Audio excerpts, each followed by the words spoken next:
Hi, I'm Randolph Miller, and welcome to Bounce Around Charleston. Well, with me again today, I have State Representative Wendell Gilliard. We're still talking about the Clemente Pinckney hate crime bill. Welcome to Bounce Around Charleston. Well, I'm always glad to be here. We appreciate your efforts throughout the state because you're the talk of the state with Bounce Around, and we appreciate the job that you're doing, Reverend Miller, and your staff. Thank you, sir. Okay, we already got the word that the hate crime bill passed in the House, and now you're ready for it to be passed in the Senate. Tell me where we are with that. Well, definitely, once again, it's been a long time coming. And of course, once again, it passed the House, just like you just previously stated. We're very proud for that. Once again, we had our moment of prayer. When it actually passed in the House, I got to myself and got on my knees and thank God once again. Even though we're back where we were about a year and a half ago, I want to thank a lot of other people that joined us, all the civil rights organization, Anita Zucker, the ADL, Brandon Fish and his organization. They are still there fighting in the trenches with me and Representative Beth Bernstein, because she was there from day one on this, and many others in the Black Caucus and the Democratic Caucus, and more importantly, people from the Republican Caucus, because you got to remember, this has been a bipartisan effort. And for that, it was people like Representative Newton, Speaker of the House, Mr. Merrill.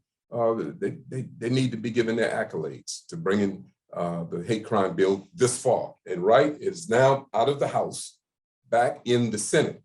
And just a couple of days ago, believe it or not, in the subcommittee in the Senate, it actually passed. And believe me, it was another emotional moment again, because, Ms. Polly came up, and she brought everybody back to what's clear and present in our society. Is that fact that we needed this hate crime bill to become law. We had the Sanders family that came up, good friend of mine, his wife did a yeoman's job, he did a yeoman's job as they were testifying before the committee in the Senate subcommittee.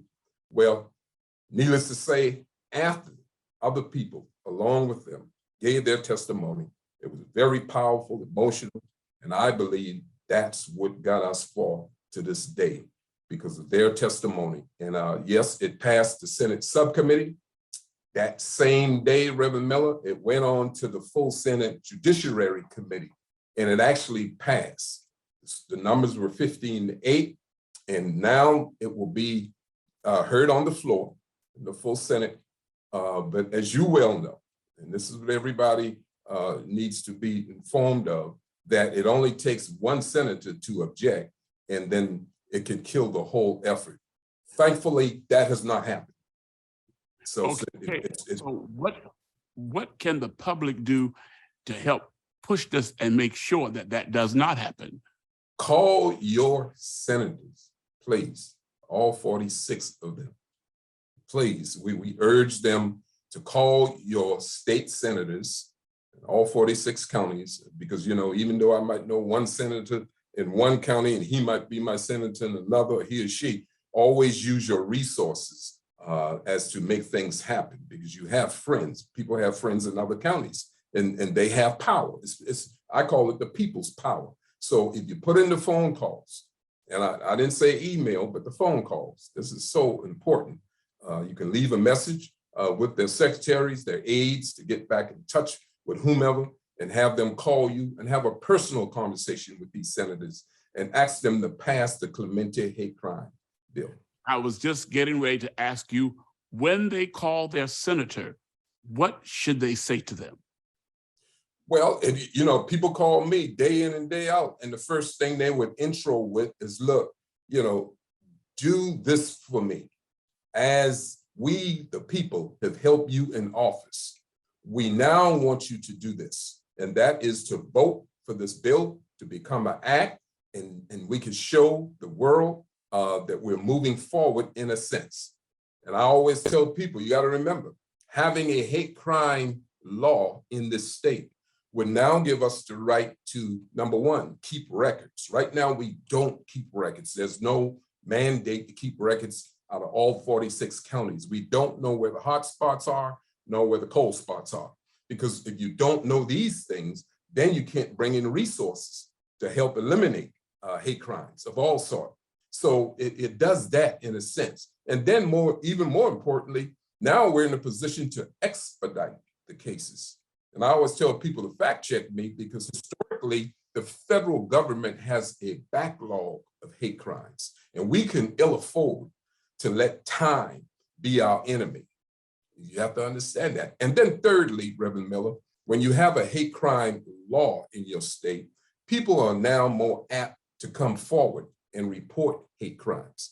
But right now, we don't have those three credits in our position now. We can't operate it because there is no law. And so it makes it, we should make this mandatory that we get this hate crime bill passed so that we can feel free to report these incidents when they occur. Am I correct? You are correct. And we will keep records. And we'll know what to do, where the hot spots are, where the cold spots are, and people will be more apt to come forward once this bill becomes law. And I was proud to see that the late senator's wife, she is taking hold of this now, and she has gotten involved. We are so proud and elated to have seen that. So kudos to Ms. Pinckney. I thought she's doing a yeoman's job, and she still is, and we're very appreciative for that. Okay, with the incident that just happened in Memphis at the school, how did that affect the situation? Oh, it more or less, it sort of highlights the effort as to say, these hate crimes, what side is South Carolina on? Thank God it didn't happen in South Carolina, because the first question would be, well, my God, you guys are one or two states that don't have a hate crime. How could you even condemn anything that happens in any other state, vice versa, right? So my thing is, every time these hate crimes happen, we have to be on the side we call righteousness and justice, okay? And sad to say, here we're in the month, April 4th, this is the month that, sad to say, Black Moses was assassinated, the late, great Dr. Martin Luther King, 55 years ago. We have to show that we're making progress from his efforts, his members' effort. The SCLC was not just a moment, it was a movement. And the only way we go, exemplify that is to make progress in these areas as it pertains to having a hate crime law in our state. Well, we are so appreciative for the work that you've been doing in the State House. But then we're also understanding that you're trying to vie for the seat of Senator Kempson. What do you say about Senate seat 42? Yes, Senator Kempson has decided to go on to Washington, and we wish him well. That seat is now open.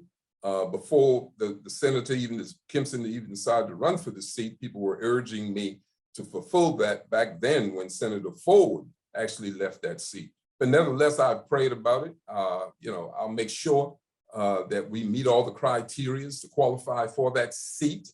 As you well know, the lines have been drawn, and I have to do some moving around. That's normal in these situations, and I will make sure that we do it legally. We check with the ethics department, and everything is in order. And yes, I'm vying for the seat. So thank you. Well, we want to thank you for the push and the drive for the hate crime bill that passed in the House. And now we're just waiting for you to call us so we can bring you back to tell us the victory of the hate crime bill passing in the Senate. Thank you for being on Bounce Around Charleston. I remember you said the same thing about the body camera bill, and that is now law. So thank you for your support, Reverend Miller, you and your team. And yes, this will come to fruition. Okay, you heard it right here on Bounce Around Charleston.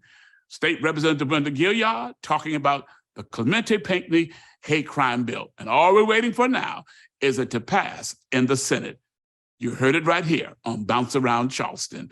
We'll be right back after this break.